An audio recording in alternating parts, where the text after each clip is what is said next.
Right now, Arsenal seem to be playing FIFA career mode in real life. Not only do we have the likes of Havertz, Rice, Ødegaard, Saka and more playing for us, which would have been a damn good team back on FIFA 20 or 21 if you'd sim to now, but we're spending in a way and in a manner that I've never seen us do in my lifetime. We're authoritative, proactive, winning battles and doing our groundwork. Our on and off pitch identities are blending.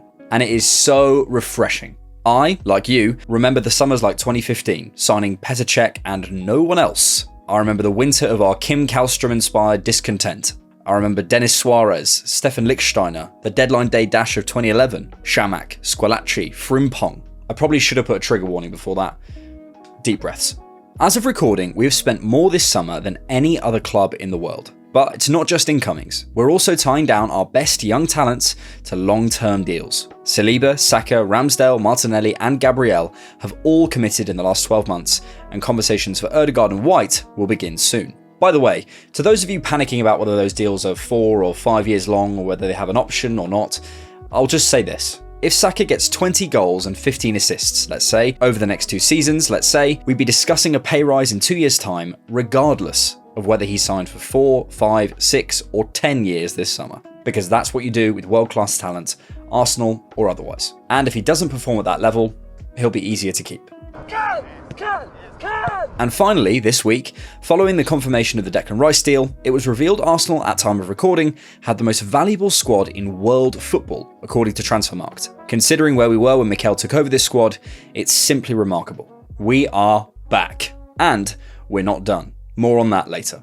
So, how are we actually doing it? How are we seemingly out of nowhere breaking British transfer records after so many years of being anemic in the market? There's of course the technical aspect on the pitch, the talent ID, the club culture, but I'm talking just about the business side of things.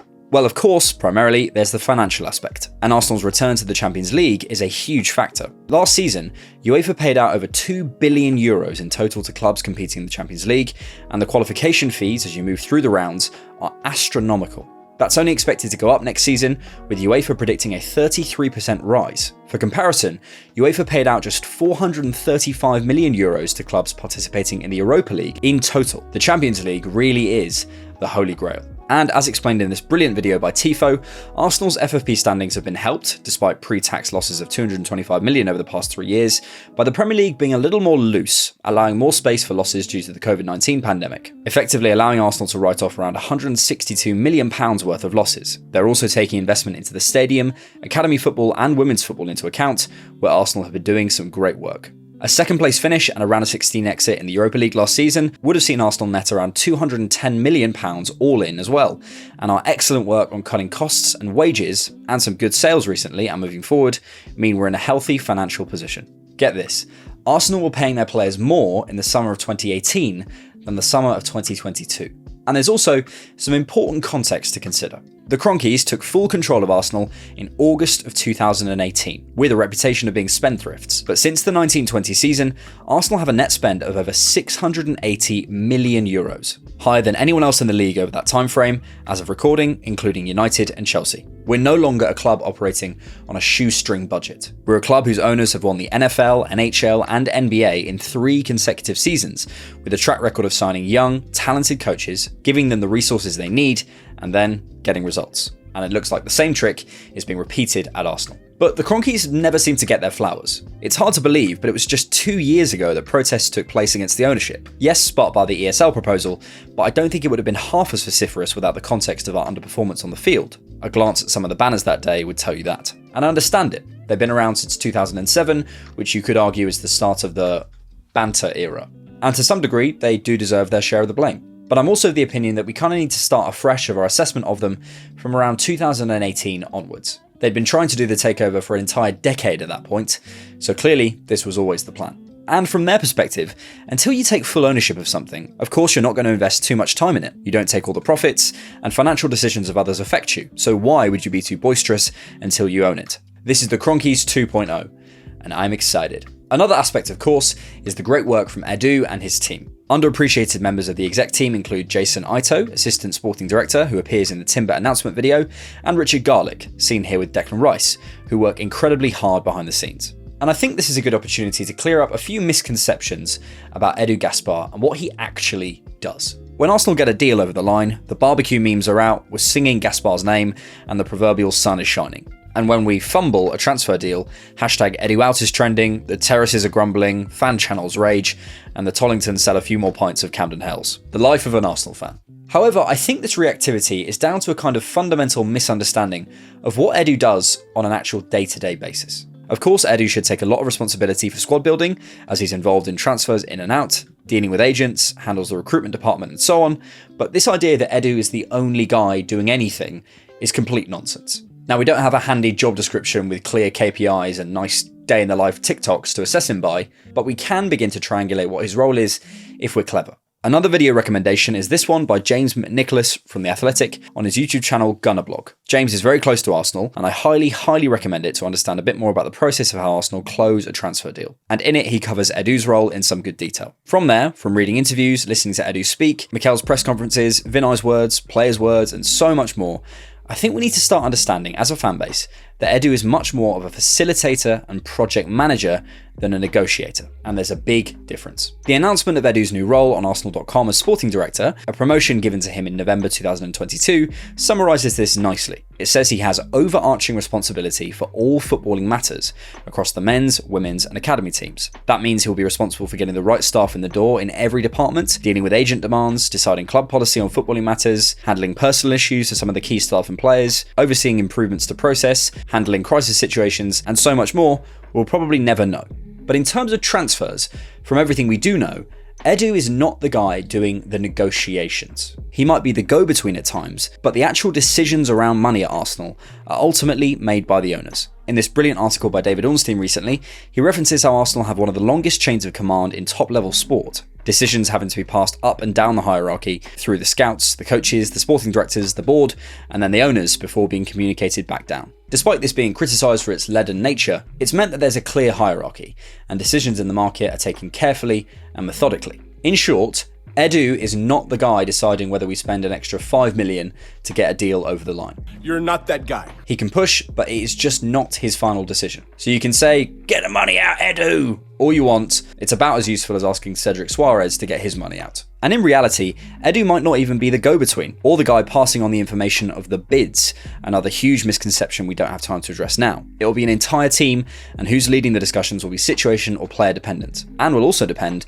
on the stage of negotiations. It could be Richard Garlick, maybe in some cases Jason Ito makes the first contact, or in the Declan Rice deal, for example, Tim Lewis, one of the directors, was involved for a stage of negotiations with Karen Brady after the Premier League AGM. You could argue this all muddies the process, but I actually think, much as it might make us less agile and less quick to react in the market, it's probably a good thing. For one thing, as per another great point from Gunner Blog in the mentioned video, you can then take the position of being on the side of those you're speaking to in the transfer negotiations. If you're not the one deciding the numbers, you can be the person saying, I'm not sure I can get that from my owners, let me go back to them and see what they say, but can you do any better? Almost on their side. I see so much panic about transfers, which I understand to some degree. We have a lot of collective traumatic experiences to process. But let's try and aim our ire and our support, in good times and bad, at the right people, and understand that this simply doesn't happen. The exec team are doing a wonderful job, but we're not done yet. For the bonus content this week, I spoke to Clive Palmer of the Arsenal Vision podcast. It was slightly surreal, given I've been listening to Clive for years personally,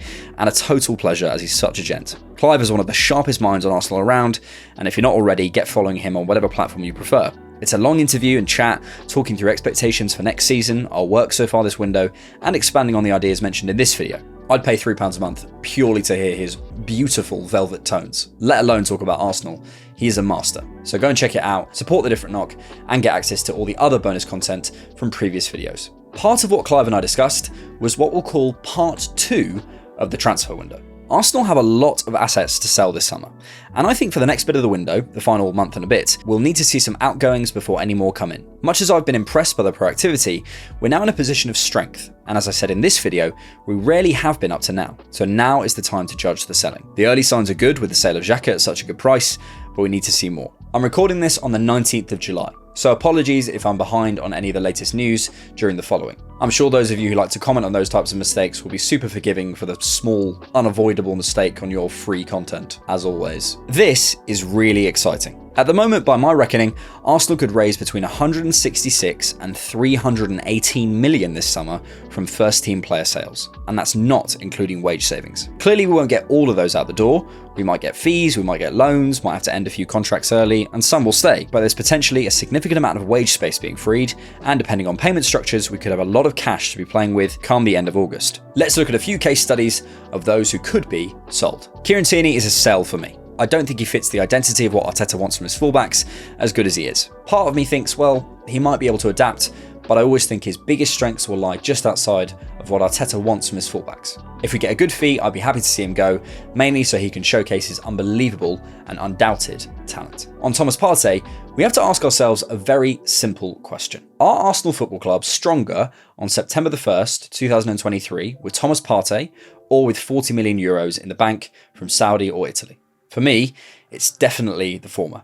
If, however, the club are willing and able to invest that money straight away into another player of the requisite quality this window, then maybe you do the deal. If you think it's right, taking into consideration what you're losing with his experience level, his proven quality, his age compared to the squad, and the consistency of his performances. If not, you keep. Simple as that. On Balogun and Eddie, for me, one has to go. Their squad roles are too similar. The rumblings are Balogun is leaving, which I'll be okay to see happen for a good fee, and I think it's the more doable sale. Whoever stays, let's reassess next season, as I think centre-forward will be the 2024 summer priority. Sambi should be a simple enough sale, as should Robs, though Besiktas' offer was embarrassing, and I think Pepe's time is up. Finally, incomings. If Rice, Timber and Havertz weren't dependent on outgoings, I think these incomings will be. Let's go in groups. Goalkeepers. As I've said before, I wouldn't be surprised if we see an older, more experienced third choice keeper come in if we see 1, 2, or even all 3 of Hein, Okonkwo and Runarsson sold or loaned accordingly, and that's been confirmed this week. Who that is, I'm not bothered. I think the defensive group is fantastic. It's got carry, pace, height, 1v1 ability, build-up quality, variety, and so much more. I think it's possibly the defensive group with the highest ceiling in the world. Big claim, and to be clear, I'm not saying it's the best group. I'm just saying look at those age profiles and tell me where those players could go. Holding, Cedric, Tavares and Trusty can go on loan or permanently. I'm not sure we need anything, but Tierney's sale might put a question in my mind. With Tomiyasu, Zinchenko and now seeing Kivior's preseason performances, Mikel might feel he has enough there, but we'll see. In the midfield, I think we're okay. I was looking at a kind of 8-10, but I think Nwaneri can be the perfect push for Vieira, Odegaard, Smith Rowe, Trossard and Havertz in the first half of the season, and Lewis Skelly allays my small worries about depth in 6-8, if we don't see a sale.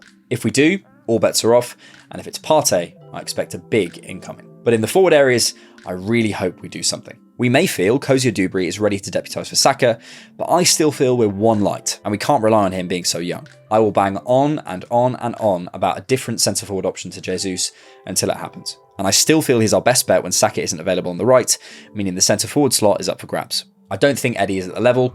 Good player, but won't win you a title. With money from Balogun and other sales, we couldn't. Could we?